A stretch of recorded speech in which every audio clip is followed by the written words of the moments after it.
Hai, Assalamualaikum. So, bertemu lagi pada part yang ketiga. So, kita hari ini belajar macam mana nak menamakan sebatian menggunakan sistem penamaan IUPAC. So, kita ada dua jenis, iaitu yang pertama unsur-unsur logam macam contoh kumpulan 1, kumpulan 2 dan kumpulan 3. Seperti yang awak tahu, nombor peroksidan untuk kumpulan 1 adalah positif 1, nombor peroksidan untuk kumpulan 2 positif 2 dan nombor peroksidan untuk kumpulan 3 adalah positif 3. Dan kebiasaannya nama sebatian ini tidak perlu ditulis tanpa nombor, tidak perlu ditulis dengan nombor pengoksidaan. Sebagai contoh, natrium oksida. Okey. Natrium oksida. So namanya adalah natrium oksida. Contohnya, kemudian aluminium Al32. So aluminium oksida dan sebagainya lah. Okey, so kita pergi tengok pada contoh yang lain. Okey, iaitu yang kedua, unsur-unsur peralihan. Sebagai contoh, kuprum, ferrum. Okey, so kebiasaan kita tahu, kita belajar dari tingkatan 4, bab 4. Unsur peralihan ni ada beberapa keistimewaan, antaranya ia boleh mempunyai lebih daripada satu nombor pengoksidaan, dan nombor pengoksidaan ini ditulis dalam bentuk Roman bila kita namakanlah. Sebagai contoh, Cu2O. So kita tak tahu nama bahan ini apa kan? So kita kena kira untuk tentukan nombor peroksidan untuk kuprum bagi sebatian ini. So kita kira macam biasalah, ada 2 kuprum darab dengan nombor peroksidan yang kita tak tahu, X tambah ada 1 oksigen darab dengan negatif 2 lah nombor peroksidan untuk oksigen, sama dengan kosong. Sebab kita tahu nombor peroksidan untuk sebatian ini adalah 0. So 2X negatif 2 X sama dengan positif 1. Jadi nombor peroksidaannya adalah positif 1. So bila positif 1, nama bahan ini adalah kuprum 1 oksida. Okey, so ada contoh lain juga, CuO. Okey, contoh lain CuO. Yang ni, ini berapa kita kira? Negatif 2 kan? Ni kita tak tahu. So 1 X 1 negatif 2 kosong. So X negatif 2 kosong X positif 2. Jadi namanya adalah kuprum 2 oksida. Dan yang ketiga, saya beri contoh nombor 3 Cu2O3. Nama apa ni? So kita kena kira lah. Macam biasa ni negatif 2 kan? So kita kira ada 2 kuprum, nombor peroksidan kita tak tahu, tambah dengan ada 3 oksigen, nombor peroksidan negatif 2 sama dengan kosong. So 2X negatif 6 kosong X positif 3.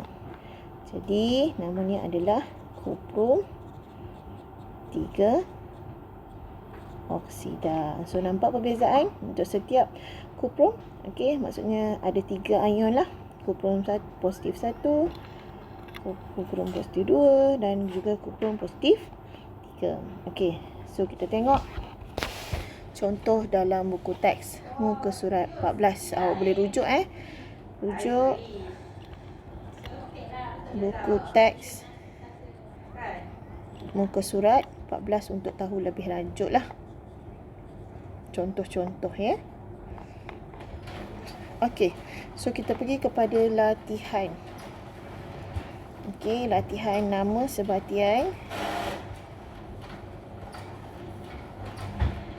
dalam buku teks muka surat 14. So awak tolong buat semua.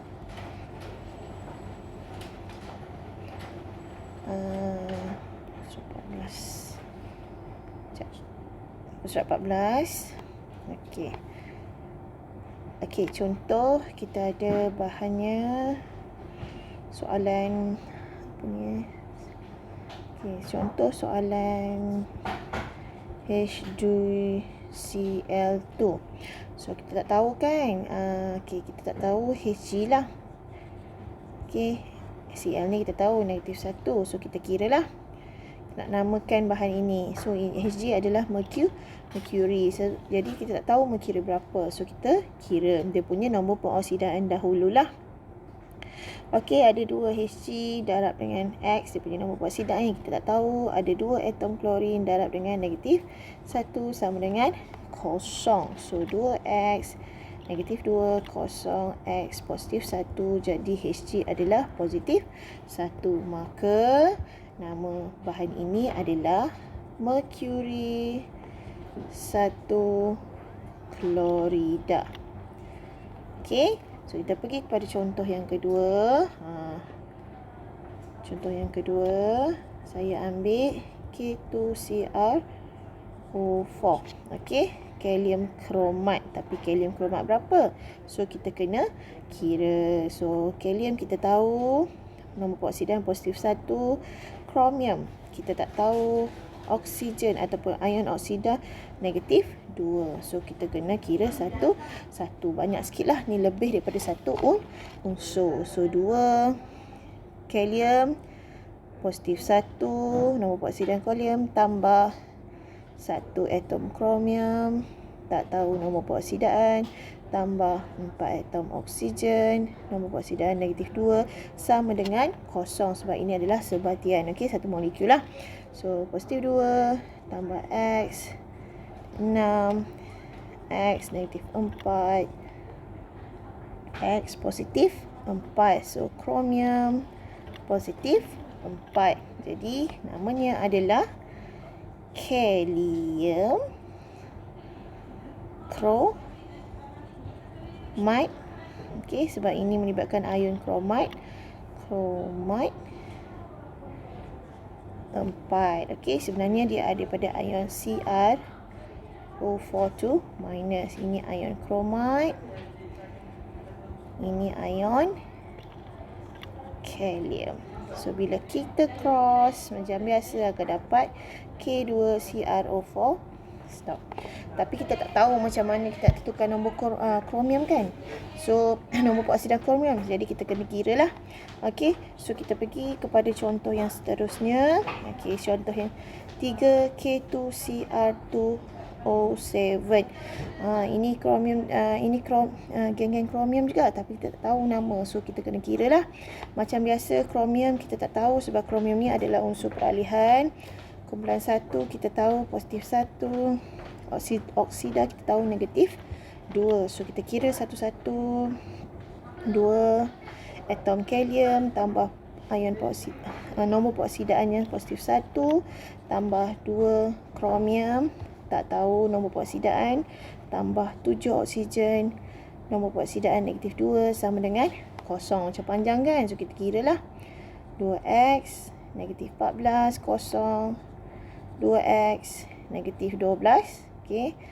0 x positif 6. So maksudnya kromium di sini mempunyai ion nombor pengoksidaan positif 6. So kita namakan dia sebagai kalium dichromate. Sebabnya ada 2 kromium, ion kromium 6. Okey, so ini adalah jawapan untuk contoh ini. So sebagai tugasan awak, sila buat aktiviti 1E soalan 1, 2, 3 dalam buku teks muka surat 14. Okey, so ini latihan awak untuk hari ini dan juga tutorial awak lah. So macam biasa, siapkan semua tugasan yang sebelum-sebelum ni. Saya ada bagi kat awak kan. So siapkan, nanti naik sekolah saya akan check lah. Okey, itu saja untuk hari ini. Assalamualaikum.